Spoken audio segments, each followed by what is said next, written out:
துருவ நட்சத்திரத்தின் பேரருளும் பேரொளியும் நாங்கள் அமர்ந்து தியானம் செய்யும் இந்த இல்லம் முழுவதும் படர்ந்து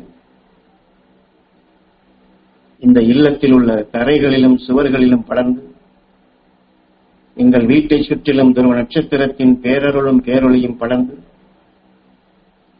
இங்கே குடியிருப்போர் அனைவரும், இங்கே வருகை புரிவோர் அனைவரும், இந்த இல்லத்தை நினைப்போர் அனைவரும் துருவ நட்சத்திரத்தின் பேரருளும் பேரொளியும் பெற்று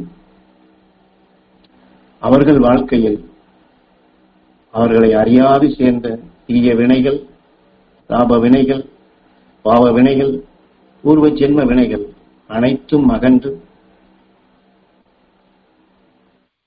அவர்கள் அனைவரும் எல்லா மகரிஷிகளின் அருள் சக்தி பெற்று, நோய் நீக்கும் அருள் சக்தி பெற்று, உடல் நலம் பெற்று, மனநோய் நீங்கி மனநலம் பெற்று, மனபலம் பெற்று,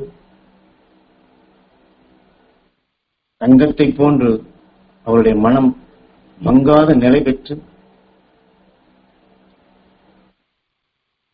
அவர்கள் ஒவ்வொருவர் வாழ்க்கையிலும் சொல்லிலும் செயலிலும் வைரத்தை போன்று ஜொலிப்பு பெற்று, மலரை போன்ற மனம் பெற்று, மகிழ்ந்து வாழ்ந்திடும் அருள்சக்தி பெற்று, தெய்வீக பண்புகள் பெற்று அனைவரும் தெய்வீக குடும்பங்களாக மகரிஷிகளின் அருள்வட்டத்தில் என்றுமே மகிழ்ந்து வாழ்ந்திட அருள்வாய் ஈஸ்வரா. சொன்ன நினைவுகளை, உணர்வலைகளை உயிரான ஈசனிடம் வேண்டி இழுத்து கவர்ந்து நம் வீட்டிலும் தரைகளிலும் சுவர்களிலும் வீட்டை சுற்றிலும் இங்கே வருவோர் அனைவரையும் அது சக்தி கிடைக்க வேண்டும் என்று இந்த அலைகளை நாம் பாய்ச்சினோம் என்றால் இங்கே பதிவாகின்றது, இந்த அலைகள் இங்கே படர்கின்றது. நமக்கும் இது இயற்கை சக்தியாக மாறி நம்மையும் மீண்டும் அந்த வழிக்கு அழைத்து செல்கின்றது, மற்றவர்களுக்கும் கிடைக்கச் செய்கின்றது. இதை எண்ணுவோருக்கும் இங்கே வருவோருக்கும் அவர்கள் அறியாமலேயே இந்த சக்திகளை பெற ஏதுவாகின்றது. ஆகவே ஏதோ சாமி சொல்லியிருக்கின்றார், வீடு முழுவதும் படர வேண்டும் என்று சொல்லியிருக்கிறேன் என்று சாதாரணமாக எண்ணாதபடி நாம் இதை படரச் செய்வோம், இந்த அலைகளை பாய்ச்சுவோம்.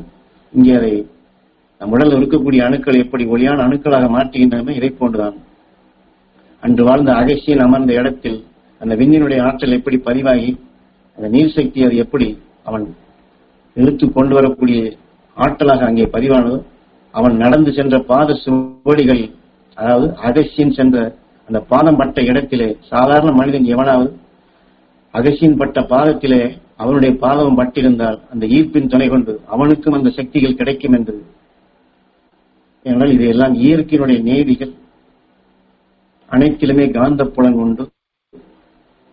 இதையெல்லாம் எண்ணி நாம் அதை குருக்காட்டிய வழியில் செயல்படுத்தும் பொழுது நம்முடைய செயல்கள் அனைத்துமே தெய்வீக செயல்களாக அமைகின்றது.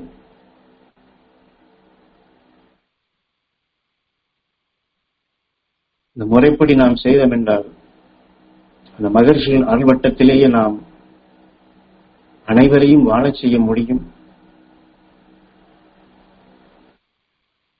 நம் கலசத்திலே அந்த நீர் சக்தி எப்படி இழுத்து வைத்து அதை திரும்ப அதிலிருந்து அந்த அலைகளை பரப்புகின்றது. இதை போன்றுதான் நாம் பாய்ச்சிய உணர்வுகள் மீண்டும் மீண்டும் நமக்கே இது பேருதவியாக வரும்.